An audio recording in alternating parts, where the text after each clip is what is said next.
नमस्कार, N V news देख रहे हैं आप और मैं हूं आपके साथ मुस्कान। स्वागत है आप सभी का राजधानी लाइव में। तो बात सबसे पहले राजधानी दिल्ली की करेंगे, जहां पर दिल्ली के मुख्यमंत्री अरविंद केजरीवाल ने गुरुवार को बिजली पर सब्सिडी को वैकल्पिक करने की बात कही और वहीं दिल्ली को स्टार्टअप हब बनाने पर भी जोर दिया। दिल्ली के मुख्यमंत्री अरविंद केजरीवाल ने गुरुवार को डिजिटल प्रेस कॉन्फ्रेंस कर कई बड़े ऐलान किए हैं। इसमें उन्होंने दिल्ली में बिजली पर सब्सिडी को वैकल्पिक करने की भी बात कही और वहीं दिल्ली को स्टार्टअप हब बनाने पर जोर दिया। गौरतलब हो कि दिल्ली सरकार ने सभी लोगों को एक समान तौर पर दी जाने वाली बिजली की सब्सिडी व्यवस्था को खत्म कर दिया है। सीएम केजरीवाल ने प्रेस कॉन्फ्रेंस कर कहा कि अब उन्हीं लोगों को बिजली की सब्सिडी दी जाएगी जो इसकी मांग करेंगे। अब इसका मतलब ये है कि ये वैकल्पिक होगा। आपको बता दें कि इस साल 17 मार्च को ही मुख्यमंत्री अरविंद केजरीवाल ने दिल्ली के लोगों को 200 यूनिट से कम बिजली खपत को फ्री कर दिया था। सीएम केजरीवाल ने कहा कि दिल्ली सरकार के कैबिनेट ने एक बड़ा फैसला लिया है। दिल्ली में बहुत लोगों को फ्री में बिजली मिलती है, इसके लिए दिल्ली सरकार सब्सिडी देती है। कई लोगों ने कहा कि हम लोग सक्षम हैं, हमें फ्री बिजली नहीं चाहिए, इसका इस्तेमाल आप विकास के लिए करें। अब हम लोगों से पूछेंगे कि क्या उन्हें बिजली की सब्सिडी चाहिए। अगर वो कहेंगे कि चाहिए तो हम देंगे और वो कहेंगे कि नहीं तो बिजली की सब्सिडी नहीं दी जाएगी। अंत में 1 अक्टूबर से दिल्ली में उन्हीं लोगों को बिजली की सब्सिडी दी जाएगी जो लोग बिजली की सब्सिडी मांगेंगे।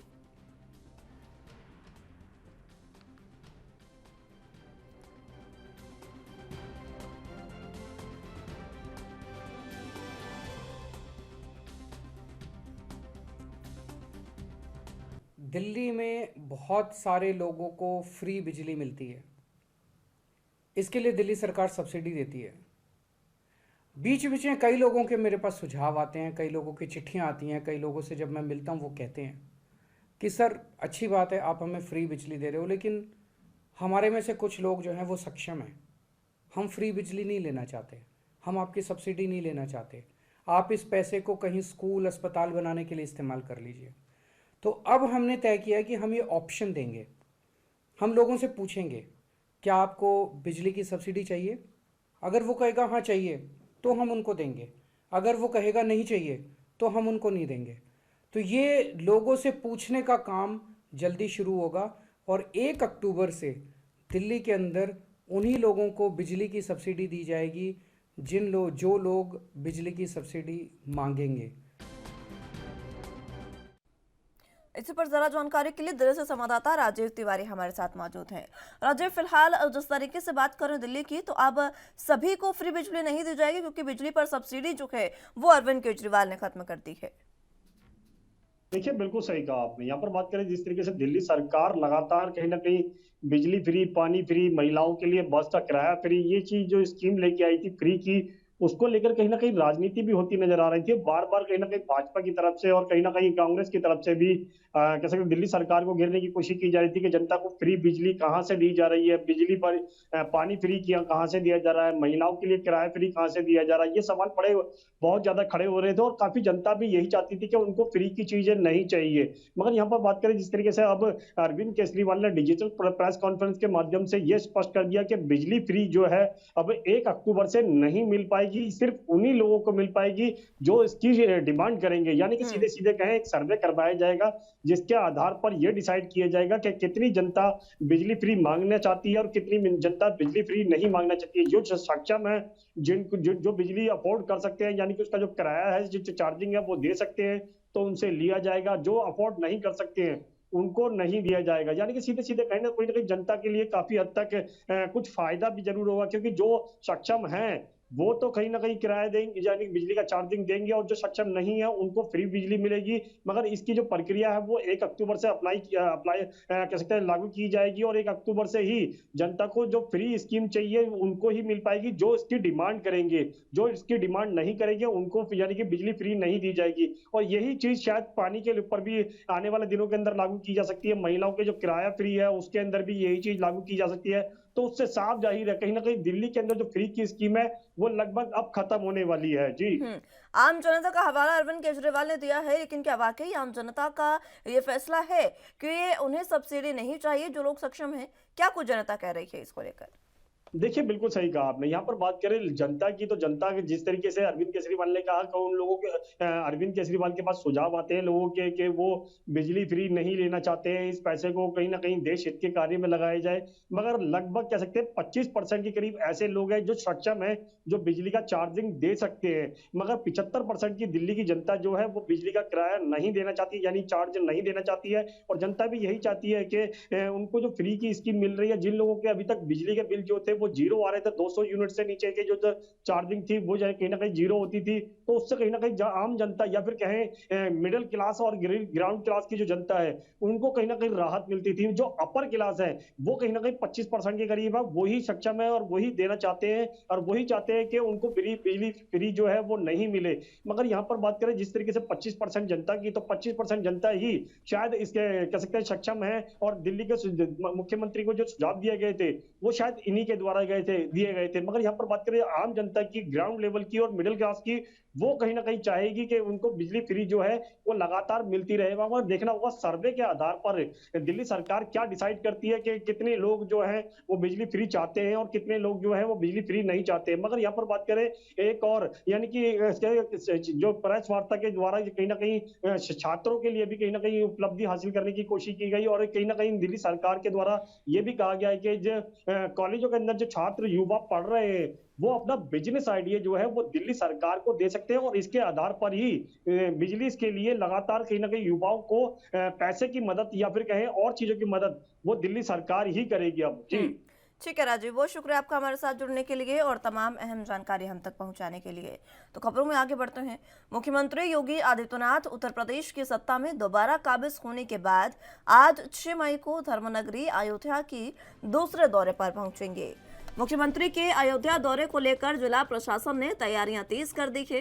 सीएम योगी को अयोध्या दौरा इसलिए भी उनका अहम माना जा रहा है क्योंकि योगी आदित्यनाथ अपने दूसरे कार्यकाल के दूसरे अयोध्या दौरे पर एक मलिन बस्ती में दलित के घर भोजन भी ग्रहण करेंगे।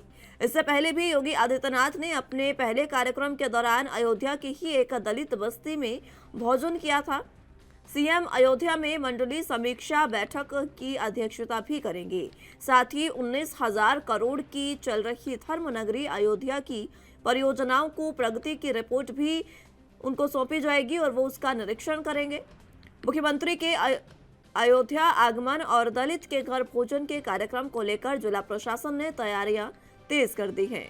प्रधानमंत्री आवास के लाभार्थी बस्ती के घर पर मुख्यमंत्री के लिए सजाया गया है और कायदे से जिस कमरे में मुख्यमंत्री योगी आदित्यनाथ भोजन ग्रहण करेंगे उस कमरे के दीवार पर एक तरफ प्रधानमंत्री मोदी की तस्वीर, बीच में रामलला विराजमान है और उसके बाद उत्तर प्रदेश के मुख्यमंत्री योगी आदित्यनाथ की तस्वीर सजाई गई है। कमरे में 4 कुर्सी और एक तख्त भी लगाया गया है। दलित के यहाँ भोजन के बाद मुख्यमंत्री योगी आदित्यनाथ दिन में 3 से 4 बजे तक अयोध्या में चल रही परियोजनाओं का स्थलीय निरीक्षण भी करेंगे।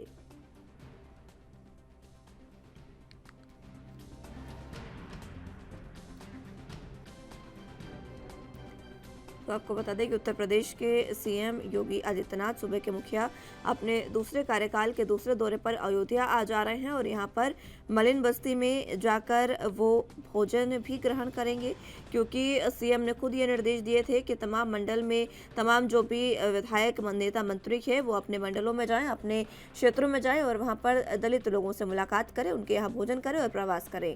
इस तरीके से खुद आज धर्मनगरी अयोध्या में सीएम योगी आने वाले हैं। इसी कार्यक्रम के तहत सीएम के दूसरे कार्यकाल का दूसरा दौरा आज अयोध्या का है।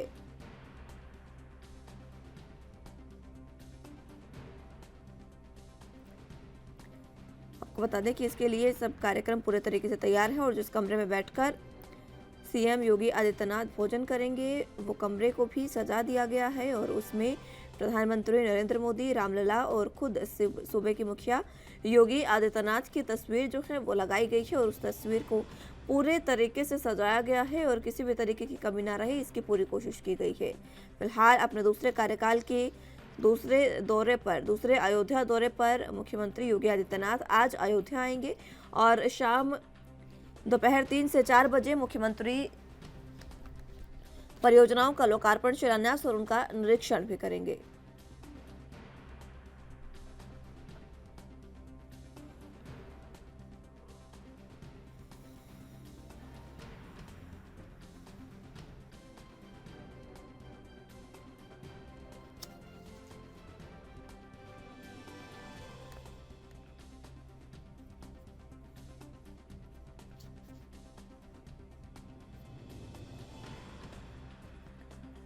तो बात उत्तर प्रदेश की कर रहे हैं। उत्तर प्रदेश में मुख्यमंत्री योगी आदित्यनाथ आज अयोध्या के दौरे पर आएंगे।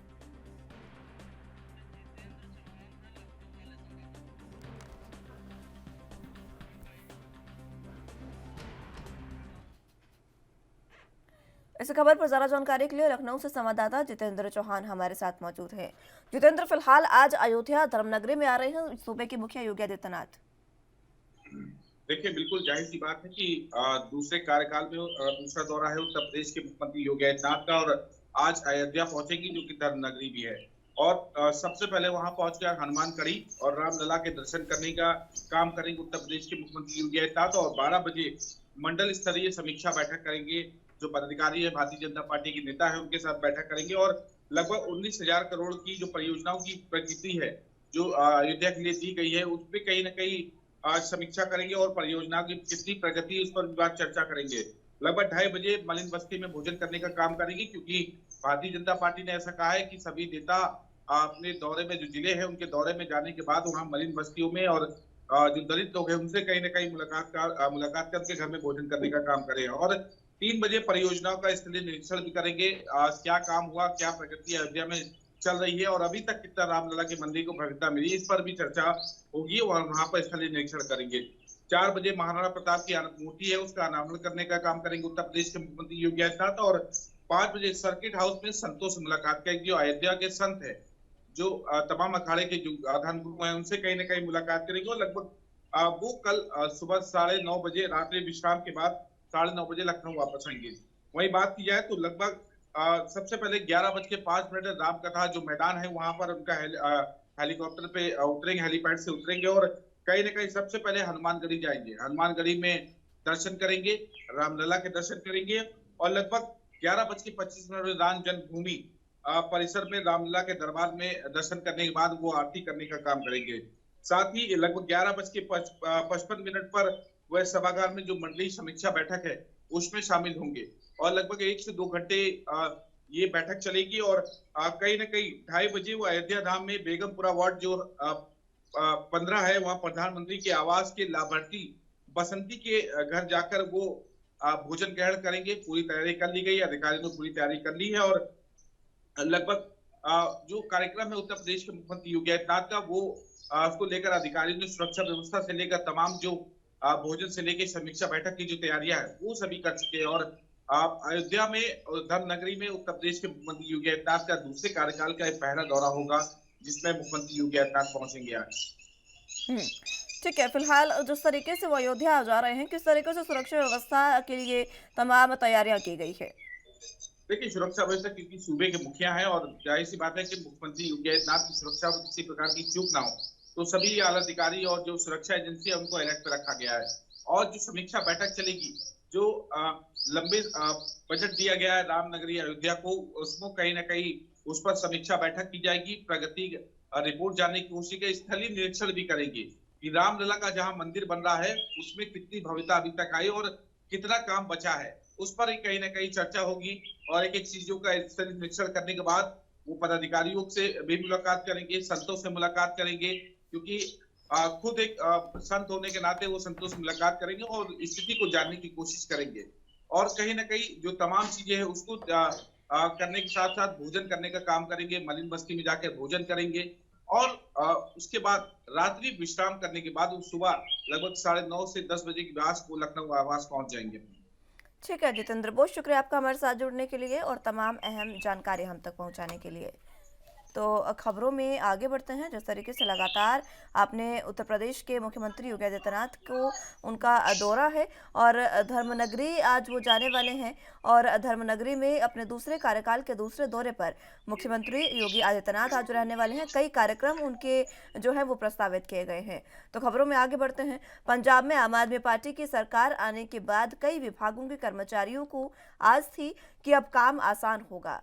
पंजाब के मुख्यमंत्री भगवंत मान ने 26,000 पद भरने की सिफारिश भी की थी, लेकिन पटवारियों की एक भी भर्ती न होने पर यूनियन काफी नाराज है। पटवारियों ने 4 से 6 मई तक और फिर 9 से 15 मई तक हड़ताल पर जाने का ऐलान किया है। आज पहली हड़ताल खत्म हो रही है और अब ये देखना होगा कि क्या सरकार और पटवार यूनियन के बीच सहमति बन पाती है या नहीं। पटवार यूनियन के राज्य प्रधान हरबीर सिंह ढींढसा ने कहा कि पंजाब में 3000 पद खाली है। इस समय पंजाब में 4716 हलके हैं और 1700 पटवारी काम कर रहे हैं। अब सरकार की तरफ से एक पोर्टल लॉन्च कर दिया गया है जिसमें कई लोग फर्जी वीडियो बनाकर डाल देते हैं और उसके बाद उन्हें परेशान होना पड़ रहा है।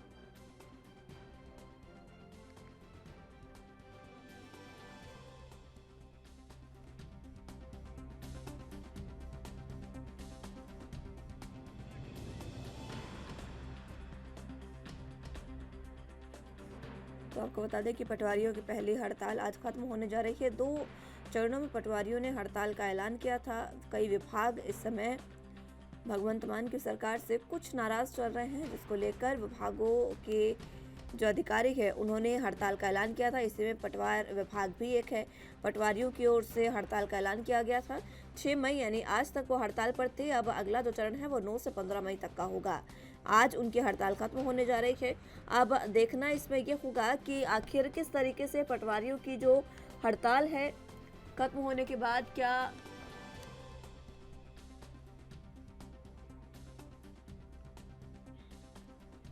भगवंत मान से उनकी बातचीत होने के बाद भगवंत मान उनकी बातें मानते हैं या नहीं, ये देखने वाली बात होगी। हालांकि हड़ताल को लेकर कई उनकी मांगे हैं जिसको लेकर वो अपना विरोध कर रहे हैं। 26,000 पद जो है वो भरने की सिफारिश मुख्यमंत्री भगवंत मान ने की थी, लेकिन पटवारियों की एक भी भर्ती नहीं होने से यूनियन काफ़ी नाराज है।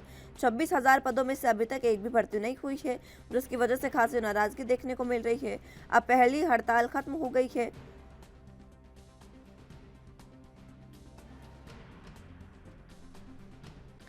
नौ मई को यूनियन की दूसरी हड़ताल भी शुरू हो जाएगी।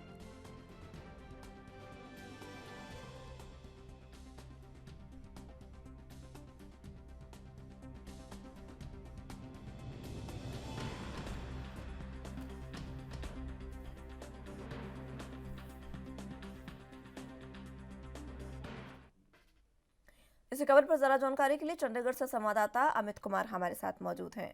अमित, फिलहाल जिस तरीके से बात करें, मुख्यमंत्री भगवंत मान की जो सरकार है अभी तक काफी स्मूथ काम चल रहा था, एक्शन भी हमने देखे, लेकिन अब कहीं ना कहीं उनके प्रति नाराजगी देखने को मिल रही है पंजाब में।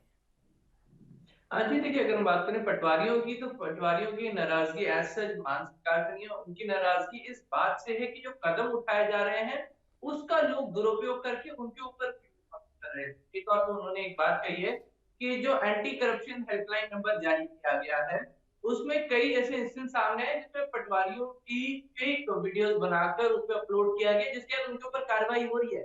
यहाँ पे एक बात ये है कि उनके ऊपर कार्रवाई हो रही है, अगर जायज कार्रवाई उन्होंने बोला दोषी उनके ऊपर कार्रवाई की जाए, उसमें कोई ऐतराज नहीं है। पर सवाल ये है कि सभी पे कई ऐसे इंसिडेंट भी सामने है जहाँ पे फेक वीडियो बना के उनके ऊपर कार्रवाई की जा रही है। अब बात यहाँ पे ये आ जाती है, पटियाला का कहना है कि पिछले लंबे समय से पटवारियों की भर्ती नहीं हुई है, वैकेंसियां बहुत ज्यादा खाली पड़ी है और अभी जो नई नौकरियों की बात करें तो उसमें पटवारियों की भर्ती नहीं हो रही है। तो कहीं ना कहीं पटवारी बहुत ज्यादा अंडर प्रेशर है। अगर हम बात करें कि जो जॉब रिक्वायरमेंट है वो बहुत ज्यादा है, जो वर्क लोड के लिए जो अगर हम कहें कि और ज्यादा कर्मचारी जरूरत है वो उतनी सफिशिएंट नहीं है। और उसके बावजूद भी जितने पटवारी हैं उनके ऊपर भी अगर ऐसे एलिगेशन लगे तो पटवारी आखिर काम कब कर पाएंगे, और अगर पटवारी काम नहीं करते हैं तो एक अगर हम कहें कि बहुत बड़ा रेवेन्यू सोर्स पंजाब सरकार का ठप पड़ जाएगा। तो अपनी डिमांडों को लेकर अगर हम कहें कि पटवारी आज धरने पे बैठे हैं या फिर स्ट्राइक बैठे हैं, 4 से 6 तारीख की अगर बात करें तो ये 3 वर्किंग डेज थे। अभी हम कहेंगे 2 दिन की ब्रेक ली जा रही है, ऐसे कहेंगे सैटरडे संडे है तो इधर ऑटोमेटिकली अगर हम कहेंगे पटवारी यूनियन अगर हम कहेंगे सरकारी दफ्तर बंद रहते हैं। उसके बाद फिर अभी उनकी यूनियन स्टार्ट होगी 9 तारीख से 15 तारीख तक। सवाल ये है कि इसके ऊपर पंजाब सरकार एक्शन क्या लेती है। देखिए जो कदम उठाए गए वो पंजाब के लोगों के लिए बहुत ज्यादा अच्छे कदम है, पर कहीं ना कहीं कुछ लोग, कुछ गिने चुने लोग उसका मिसयूज करते हैं, उसका खामियाजा सबको झेलना पड़ता है। तो अब ये देखना होगा कि किस तरीके से पंजाब सरकार पटवारियों से राब्ता बनाती है कि इस मसले का हल हो, क्योंकि एंटी करप्शन नंबर क्या बंद नहीं किया जा सकता, कि उससे कई पंजाब के लोग अपनी शिकायतें पहुंचा रहे हैं। पर सवाल ये है कि जो लोग फेक शिकायतें पहुंचा रहे हैं उनके लिए क्या कोई कदम उठाया जाएगा। पटवारियों से भी बातचीत की जा रही है, उनको भी मनाने की कोशिश की जा रही है कि आप अपनी स्ट्राइक छोड़ दें, हम्म। आप वापस काम पे आ जाएं, क्योंकि जब तक वो काम पे नहीं आए तब तक पंजाब का एक बहुत बड़ा रेवेन्यू सोर्स बंद रहेगा, साथ साथ आम जनता को बहुत दिक्कत होगी। किसी को अपनी घर की रजिस्ट्री करानी है या कोई भी डिटेल्स लेनी है प्रॉपर्टी रिलेटेड, तो उनको पटवारियों की जरूरत है। पटवारी अगर काम नहीं करेंगे तो ये सब काम नहीं हो पाएगा। जी। भर्तियों को लेकर भी यहाँ पर खासी नाराजगी विभाग में दिखाई दे रही है अमित। उसमें देखिए, अगर बात करें तो एक्चुअल में डिमांड बहुत ज्यादा है। अगर हम बात करें कि एक पटवारी के ऊपर जो एरिया रीजन लोड होता है वो बहुत ज्यादा है। पटवारियों का कहना है कि अगर हम लोग कोई नई अपॉइंटी भी करते हैं तो हमारे में प्रोबेशन पीरियड सबसे लंबा है, लगभग 10 साल का प्रोबेशन पीरियड है। जी हाँ, पटवारी अगर कोई नया पटवारी आज ज्वाइन करेगा तो अगले 10 साल तक वो प्रोबेशन पीरियड पर रहेगा। तो ये एक बहुत बड़ा प्रोबेशन पीरियड है पंजाब में, और इस चीज को लेकर लगातार ही वो बात कहते रहे हैं। तो अगर आज भी भर्ती होती है तो अगले 10 साल बाद जाके कर्मचारी पक्का होगा, तो आप ये चीज कंसिडर करें, ये फैक्टर कंसिडर करें। और सवाल ये है कि उस 10 साल में कितने लोग रिटायर हो जाएंगे, ये भी चीज है, क्योंकि ट्रेनिंग लगती है, आपको सीखना पड़ता है। जो नया पटवारी जो भी नए चुन के आएंगे उनको सिखाना होगा, उनको बताना होगा कि ये चीजें ऐसी हैं, इन बातों का ध्यान रखना, इन सब पहलू है। और उसमें भी लगभग 1 से 1.5 साल का समय चाहिए, तौर पर पटवारियों ने बताया कि लगता है। तो आखिर हम कब अपने जूनियर्स को ट्रेन करेंगे, कब नई भर्तियां आएंगी, कब हम अपना वर्कलोड शेयर कर पाएंगे। सवाल यही है कि पंजाब सरकार ने नौकरियां तो ऐलान कर दी, पर इसमें बात यह है, पटवारी कह रहे हैं कि हमें क्यों नहीं कंसिडर किया है, क्योंकि सबसे ज्यादा वर्कलोड हमारे पास है, पर हमें ही कंसिडर नहीं किया गया। ये एक सवाल है। तो देखना होगा पंजाब सरकार क्या इनके लिए कोई नई वैकेंसी ऐड ऑन करती है या फिर कोई राब्ता बनता है, ये कुछ ही दिनों में क्लियर हो पाएगा। जी। ठीक है अमित, बहुत शुक्रिया आपका हमारे साथ जुड़ने के लिए और तमाम अहम जानकारी हम तक पहुंचाने के लिए।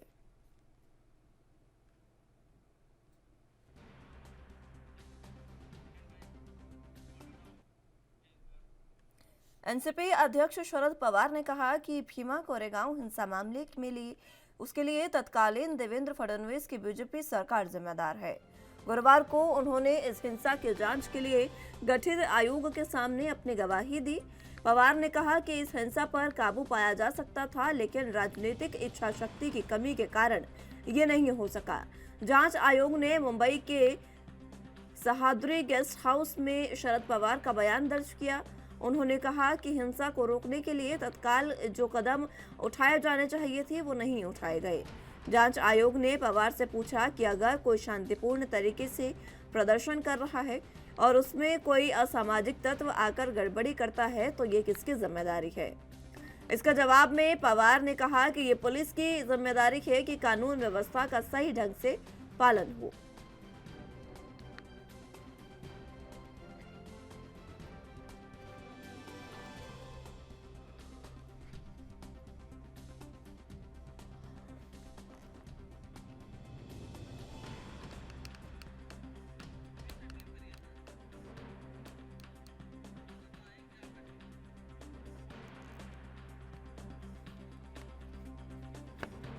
तो भीमा कोरेगांव हिंसा मामले में शरद पवार के बयान दर्ज किए गए। उसमें उन्होंने सीधे तौर पर जिम्मेदार तत्कालीन देवेंद्र फडणवीस की सरकार को बताया और पूर्व सीएम देवेंद्र फडणवीस पर भी उन्होंने निशाना साधा।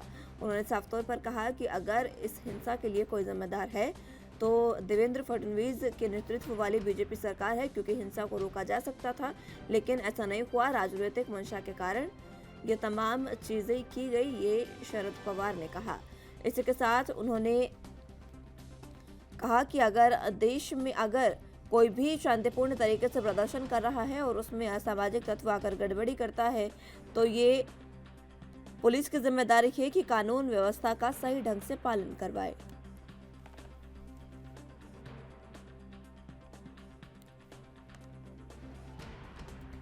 आपको बता दें कि एनसीपी अध्यक्ष शरद पवार ने कहा कि भीमा कोरेगांव हिंसा मामले में तत्कालीन देवेंद्र फडणवीस की बीजेपी सरकार जिम्मेदार थी। गुरुवार को उन्होंने इस हिंसा की जांच के लिए गठित आयोग के सामने अपनी गवाही भी दी। पवार ने कहा कि इस हिंसा पर काबू पाया जा सकता था, लेकिन राजनीतिक इच्छा शक्ति की कमी के कारण ये नहीं हो सका।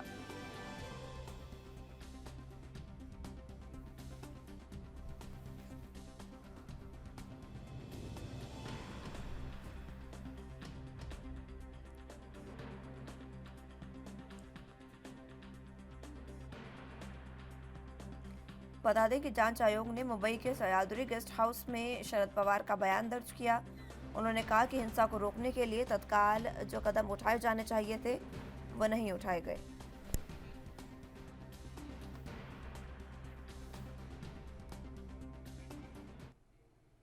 इसी खबर पर ज्यादा जानकारी के लिए मुंबई से संवाददाता सत्यप्रकाश सोनी हमारे साथ मौजूद हैं। सत्यप्रकाश, फिलहाल जिस तरीके से हम बात कर रहे हैं भीमा कोरेगांव हिंसा के, इसमें शरद पवार का बयान दर्ज किया गया और उसमें उन्होंने सीधे तौर पर कहा कि घटना के लिए देवेंद्र फडणवीस की सरकार जिम्मेदार।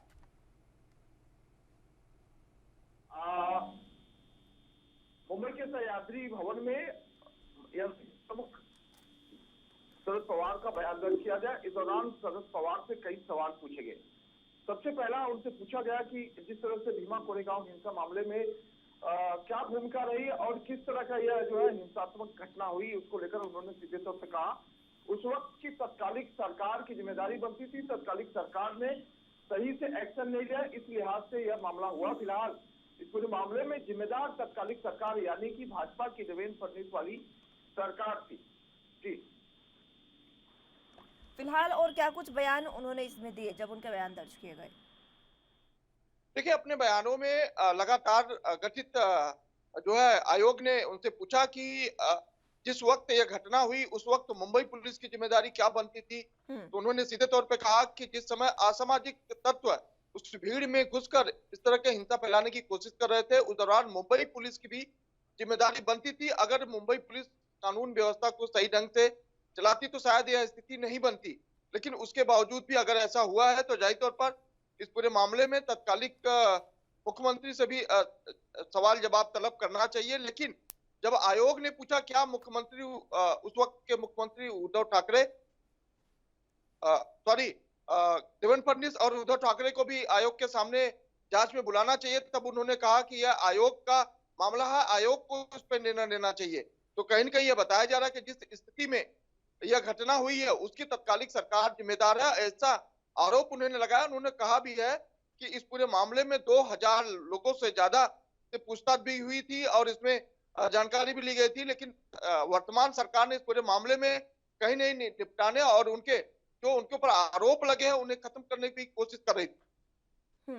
फिलहाल जिस तरीके से उनका बयान दर्ज किए गए, इसको लेकर बीजेपी का कोई पलटवार?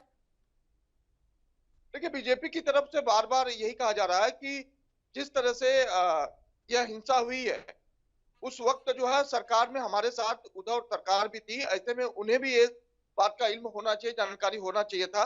लेकिन जिस तरह से शरद पवार अपना पल्ला झाड़ रहे हैं वो बेहद गलत है। शरद पवार को भी इसकी नैतिक जिम्मेदारी लेनी चाहिए, लेकिन जो आयोग को उन्होंने बयान दिया है वह बयान आधा अधूरा दिया और गलत दिया है। ठीक है सत्यप्रकाश, बहुत शुक्रिया आपका हमारे साथ जुड़ने के लिए और तमाम अहम जानकारी हम तक पहुंचाने के लिए। फिलहाल राजधानी लाइव में वक्त एक छोटे से ब्रेक का है, फौरन हाजिर होंगे।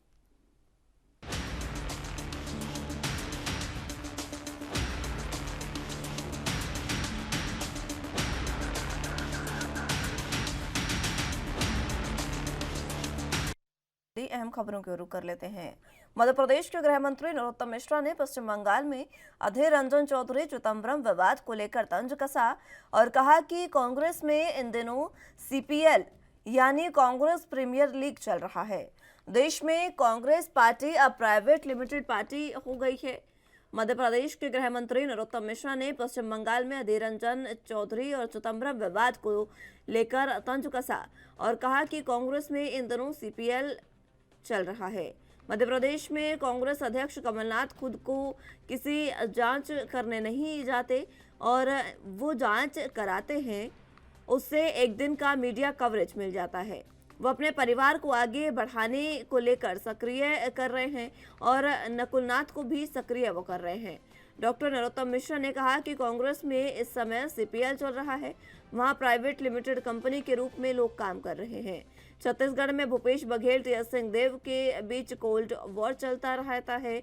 मिश्रा ने कहा कि यही स्थिति राजस्थान में भी अशोक गहलोत और सचिन पायलट, महाराष्ट्र में नाना पटोले और नितिन राउत, हरियाणा में भूपेंद्र हुड्डा, कुमारी शैलजा, कर्नाटक में सीतारमैया, डीके शिव कुमार, केरल में सुधाकरण वीडी सतीशन के बीच विवाद चल रहा है, मगर इस सबसे कांग्रेस के राहुल गांधी को कोई फर्क नहीं पड़ता।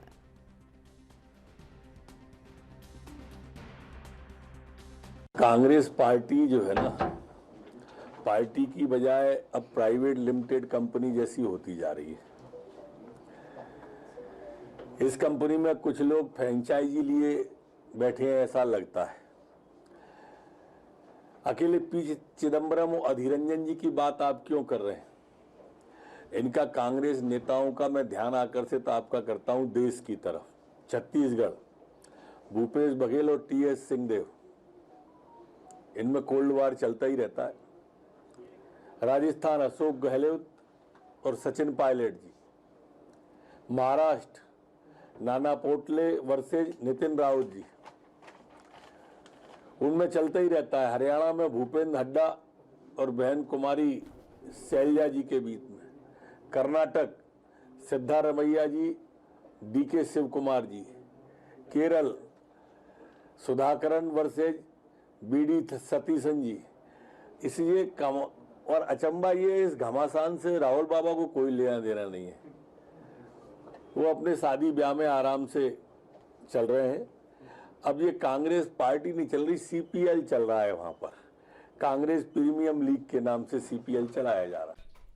इस खबर पर ज्यादा जानकारी के लिए संवाददाता विजय तिवारी हमारे साथ मौजूद हैं।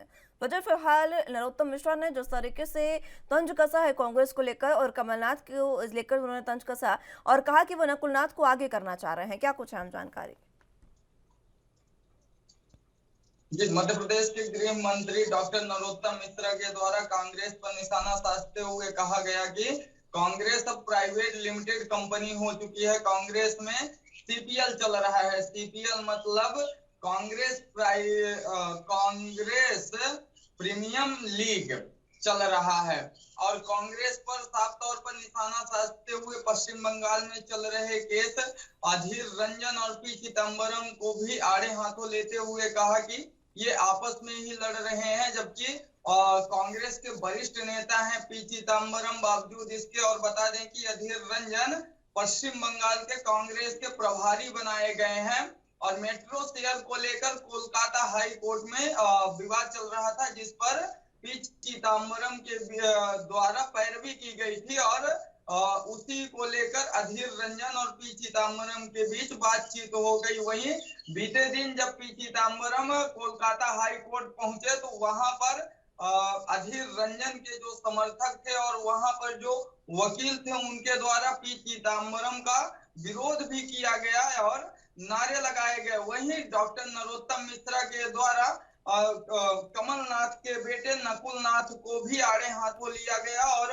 बोला गया कि खरगोन जो हिंसक घटना हुई है उस पर प्रतिनिधि मंडल में नकुलनाथ को भी शामिल किया गया है, जिस पर डॉक्टर नरोत्तम मिश्रा के द्वारा बोला गया कि कांग्रेस परिवारवाद की राजनीति शुरू से ही करती आ रही है, जिस कारण से नकुलनाथ को अब कमलनाथ पूरा दायित्व दे रहे हैं और प्रोजेक्ट कर रहे हैं, क्योंकि कमलनाथ के हाथ से नेता प्रतिपक्ष का पद तो जा चुका है, कहीं उनके नाम से प्रदेश अध्यक्ष का भी पद ना चला जाए, इस कारण से वह नकुलनाथ को अब आगे ला रहे हैं। वहीं गृह मंत्री डॉक्टर नरोत्तम मिश्रा के द्वारा पूर्व मुख्यमंत्री दिग्विजय सिंह पर भी निशाना साधा गया और बोला गया कि छाछ तो छाछ, अब छलनी भी बात करेंगे, जिनमें 36 छेद पहले से ही है।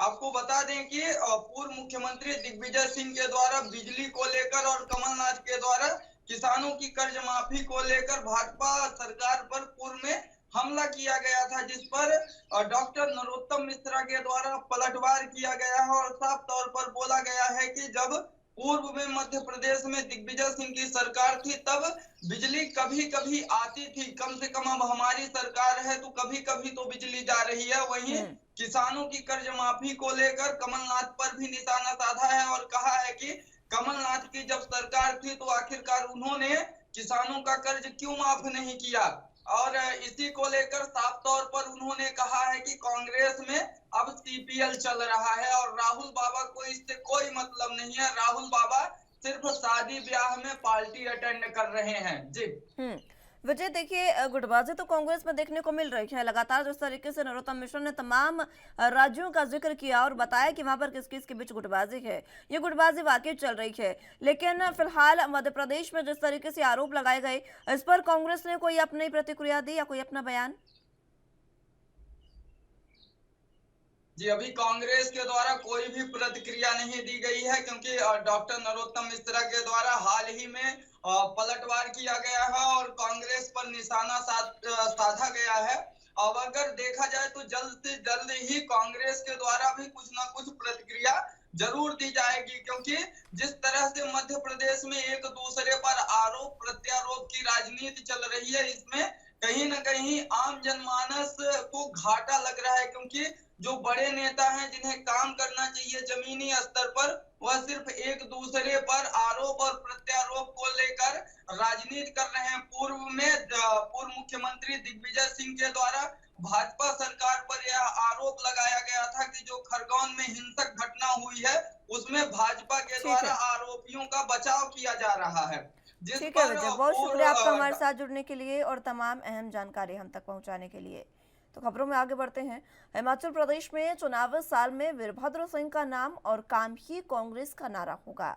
गुरुवार को जिस तरह प्रतिभा सिंह ने कार्यभार संभालने से पहले अपने संबोधन में वीरभद्र सिंह का स्मरण किया, उससे साफ संकेत है कि चुनाव में वीरभद्र सिंह के नाम का ही सिक्का चलेगा। जिस तरह अपने भाषण के शुरू में ही प्रतिभा सिंह ने सोनिया गांधी का नाम लेकर वीरभद्र सिंह की छवि का हवाला दिया, उससे कांग्रेस के नेताओं को भी इशारा मिल गया है कि राजनीति के राजा का डंका उनके संसार सजाने के बाद भी बज रहा है। प्रतिभा सिंह ने कहा कि वीरभद्र गुजरे नहीं हैं, जनता के दिलों में रहते हैं। इस बात को कहने के लिए इसके बाद कांग्रेस की जनता जनसभा में वीरभद्र सिंह के नारे गूंज गए।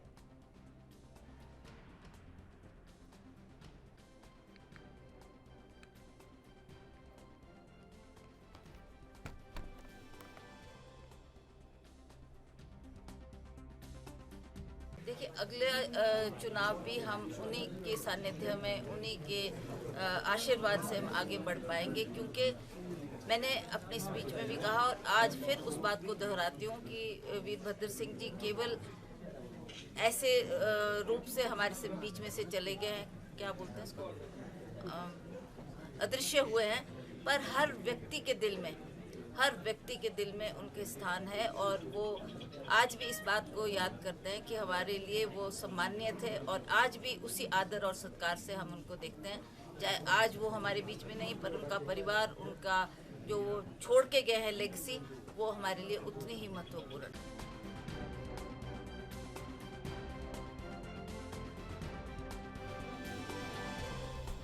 तो हिमाचल कांग्रेस की प्रदेश अध्यक्ष प्रतिभा सिंह ने साफ तौर पर कहा कि हिमाचल प्रदेश में अभी भी कांग्रेस में वीरभद्र सिंह का ही सिक्का चलेगा। उन्होंने कहा कि चुनाव भी वीरभद्र सिंह के नाम पर ही लड़े जाएंगे, क्योंकि वो जनता के बीच से चले गए हैं, लेकिन जनता के दिलों से उनको कोई नहीं निकाल सकता, कि प्रतिभा सिंह ने कहा।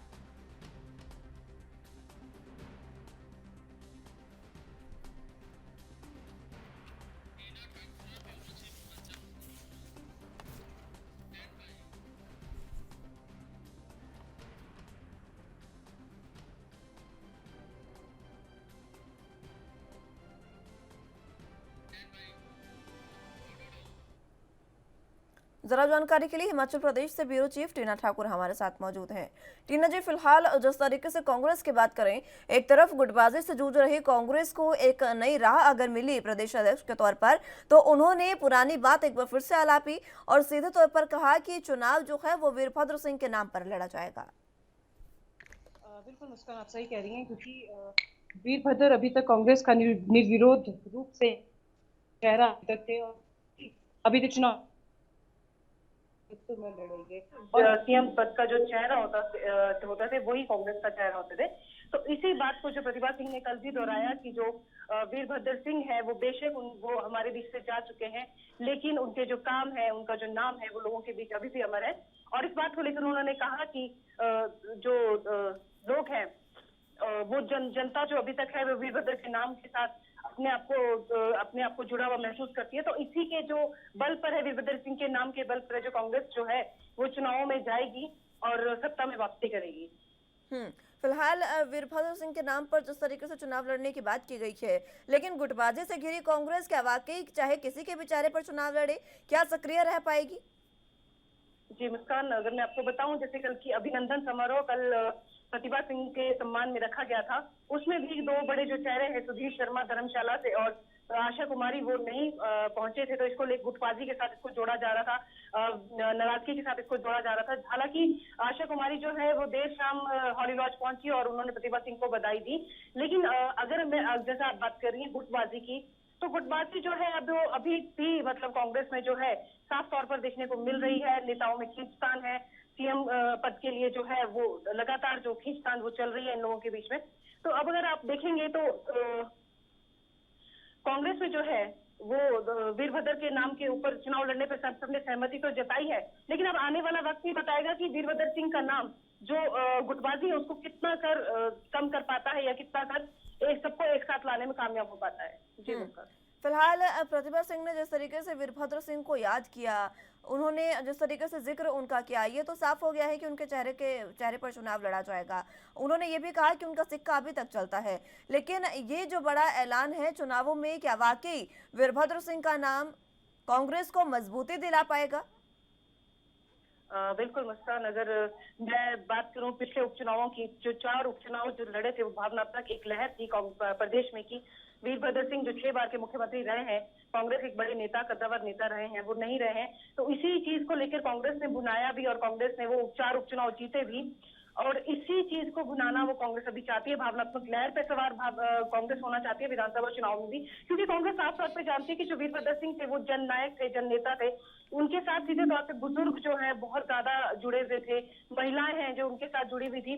तो कांग्रेस कहीं ना कहीं इस बात को अच्छी तरह से जानती है कि अगर महिलाओं के और बुजुर्गों के उनको वोट चाहिए, जिस सहानुभूति लहर जो इन्हीं लोगों से जो बनती है, वो कांग्रेस अच्छी तरह उसी नाम पर घुमाना चाह रही है और उससे शायद वो कामयाब भी हो सकती है अगर वो गुटबाजी को छोड़ दे तो। ठीक है टीना जी, बहुत शुक्रिया आपका हमारे साथ जुड़ने के लिए और तमाम अहम जानकारी हम तक पहुंचाने के लिए। बुलेटिन में फिलहाल वक्त एक छोटे से ब्रेक का है, फौरन हाजिर होंगे।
चलिए तो खबरों में आगे बढ़ते हैं। प्रदेश में लंबे समय से राशन कार्डों के बनाने और वितरण को लेकर धांधली की शिकायत सामने आती रही है। कई पात्र को गरीबी रेखा से ऊपर जीवन यापन करने वाला कार्ड और अपात्र को अंत्योदय कार्ड बना दिया गया है। इसको लेकर अब खाद्य और नागरिक आपूर्ति विभाग उत्तराखंड सख्त कदम उठाने जा रहा है। खाद्य और नागरिक आपूर्ति मंत्री रेखा आर्य ने कहा कि राशन कार्ड में धांधलियों की शिकायत के लिए जल्द ही एक टोल फ्री नंबर जारी किया जाएगा। इसके साथ ही जो भी अपात्र व्यक्ति है वो 31 मई तक अपना कार्ड सरेंडर कर दें, क्योंकि बाद में अभियान या जांच में कार्ड धारक अपात्र पाया जाता है तो उसके खिलाफ विधिक कार्रवाई की जाएगी। अपात्र व्यक्तियों के कार्डों की जांच की जाएगी। साथ ही टोल फ्री नंबर पर भी शिकायत दर्ज कर 10 दिन के भीतर कार्रवाई की जाएगी। अगर कोई झूठी शिकायत करेगा तो उसके खिलाफ भी सख्त कार्रवाई की जाएगी।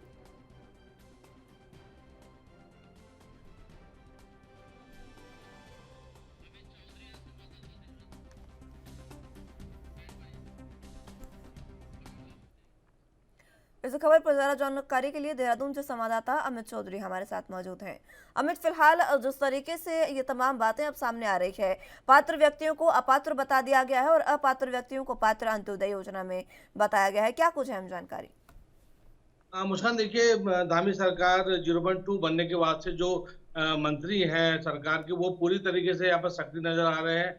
पर्यावरण मंत्री की बात करें, गन्ना विकास मंत्री की बात करें, अब यहाँ पर जो खाद्य आपूर्ति विभाग जो यहाँ मंत्री हैं रेखा आर्या, उनकी बात करें, पूरी तरीके से अपने विभाग में यहाँ पर जो लगातार शिकायतें उनको मिल रही थी कि यहाँ जो कार्ड धारक के लगातार गड़बड़ी का यहाँ पर जो सामने चीजें आ रही थी, उसको लेकर के उन्होंने बयान सामने आया। उनका कहना है कि जो एपीएल और बीपीएल कार्ड में यहाँ पर जो कार्ड धारक है, उन पर कहीं ना कहीं जो यहाँ पर उनके चयन में जो दिक्कतें हैं, उनको लेकर के यहाँ पर उत्तराखंड के अंदर एक अभियान चलाया जाएगा। और जो एपीएल कार्ड धारक और बीपीएल कार्ड धारक बनाए गए, बीपीएल कार्ड धारक यानी अंत्योदय कार्ड, और सरल भाषा में अगर कह सकते हैं तो सफेद कार्ड धारक जो होते हैं, जो गरीबी रेखा से नीचे व्यापन करते हैं। लेकिन यहाँ उत्तराखंड के अंदर ऐसे कई लोग हैं जिनका जो गरीबी रेखा से ऊपर है, और जो एपीएल कार्ड धारक है उनका एपीएल कार्ड ना बन के बीपीएल कार्ड बना दिया गया है, और उनको जो वो सारी सुविधाएं मिल रही है जो गरीब वर्ग को मिलनी चाहिए। और कई गरीब वर्ग ऐसे हैं जिनको एपीएल कार्ड बना दिया गया है, जो बीपीएल कार्ड धारक के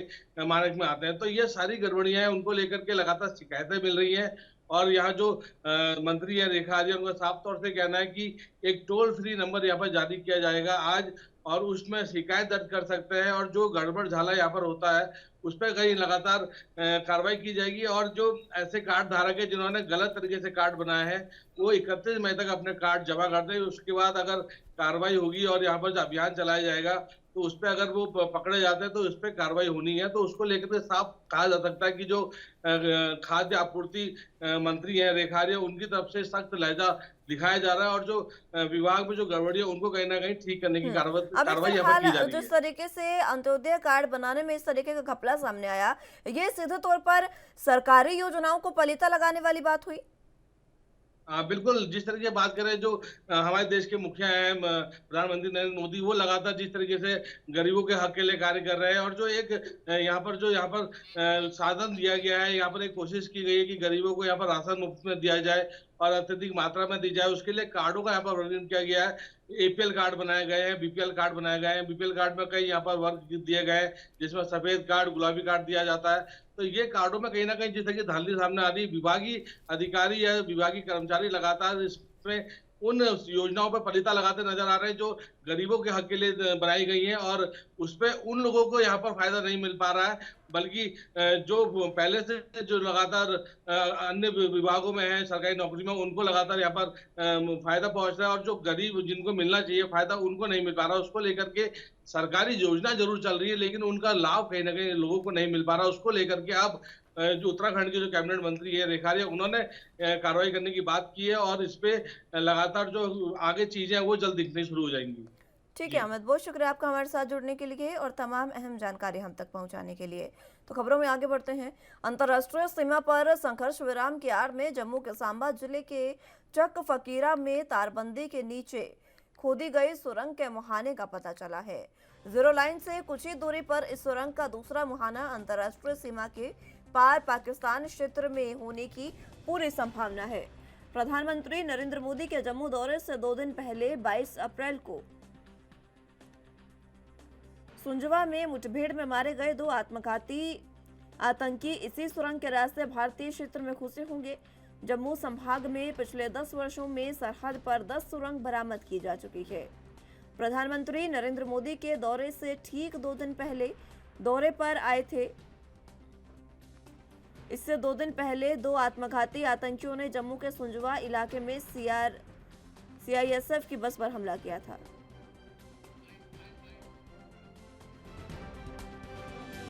में कल 4 तारीख को शाम को एक सफलता मिली है। हमारी जो एक्सरसाइज चल रही थी टनल डिटेक्शन की, उसमें करीब कल शाम को 4 बजे 5:30 बजे के आसपास में हमारी जो टीम है उसने डिटेक्ट किया एक टनल की शकिया जगह। उसको और सर्च किया गया और थोड़ा खोदा गया तो वहाँ एक ओपनिंग मिली है, और उसके अंदर जिस प्रकार से पहले भी इस इलाके में टनल मिली हैं, तो वैसे ही जो सैंड बैग से सपोर्ट करके उसका मुंह बंद किया जाता है, वो लगभग हरे रंग के सैंड बैग उसमें मिले हैं। तो ये एक बहुत अच्छी सफलता है। और जो ट्रूप्स ग्राउंड में मेहनत करते हैं, वो आप लोग सब ग्राउंड देख के आए हैं, तो उसमें कितना मुश्किल होता है किसी भी छुपी हुई टनल को, और जो ऊपर से बंद हो उसको खोज निकालना। तो मैं अपने कमांडर्स को और ट्रूप्स को इस सफलता के लिए बहुत बहुत बधाई देता हूँ। ये टनल लगभग 150 मीटर लंबी है, जो कि बॉर्डर से फेंस तक करीब 100 मीटर है, और उसके पीछे फिर लगभग 50 मीटर फेंस के पीछे। बुलेटिन में फिलहाल वक्त एक छोटे से ब्रेक का है, फौरन हाजिर होंगे।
ब्रेक के बाद एक बार फिर से स्वागत है आप सभी का। बात जम्मू कश्मीर की कर रहे थे, जहां पर अंतर्राष्ट्रीय सीमा पर एक टनल बरामद की गई है। इसी पर जरा जानकारी के लिए जम्मू कश्मीर से संवाददाता रविंद्र श्रीवास्तव हमारे साथ मौजूद हैं। रविंद्र, फिलहाल जिस तरीके से टनल बरामद की गई है, किस तरीके से इस पर अब आगे जांच की जा रही है? जी देखिए, कल शाम तक जो है इस टनल का दूसरा मुहाना जो है वो भी मिल गया है, और करीब 100 मीटर तारबंदी की इस पर है और 50 मीटर दूसरी तरफ है। करीब 150 मीटर लंबी टनल है ये, और पाकिस्तान लगातार कोशिशें करता है कि ऐसी टनल बनाकर आतंकियों की घुसपैठ जो है वो करवाई जा सके। लेकिन समय समय पर कहा जाए बीएसएफ के जवान जो हैं वो लगातार सर्च करते रहते हैं, और यही वजह है कि पिछले 10 सालों में 11 टनल जो है, खास करके कठुआ से लेकर अगर आरएसपुरा तक की बात करें तो वहां पर मिल चुकी हैं। तो ये दर्शाता है कि पाकिस्तान जो उसके इलाके हैं वहां पर अभी भी लॉन्चिंग पैड मौजूद हैं, वहां पर आतंकी फैक्ट्रियां चल रही हैं। और इस पर आईजी बीएसएफ ने भी कल जब प्रेस कॉन्फ्रेंस की है तो उसने कहा है कि अमरनाथ यात्रा जो है वो निशाने पर हो सकती थी, लेकिन समय रहते टनल का पता चल गया।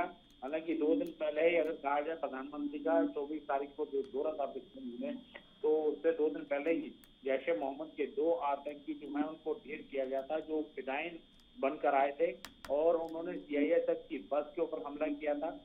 तो कहीं ना कहीं ऐसी टनल का इस्तेमाल जो है पाकिस्तान की तरफ से किया जाता है। और सबसे बड़ी बात है कि इस टनल के अंदर 265 फुट लंबे ऑक्सीजन पाइप मिले हैं, जो कहीं ना कहीं पहली बार मिले हैं। और जो सैंड बैग जिसको मुहाना बंद किया गया था, वो सैंड बैग भी जो है हरे रंग के थे। हालांकि जितनी बार भी टनल। ठीक है रविंद्र, बहुत शुक्रिया आपका हमारे साथ जुड़ने के लिए और तमाम अहम जानकारी हम तक पहुंचाने के लिए।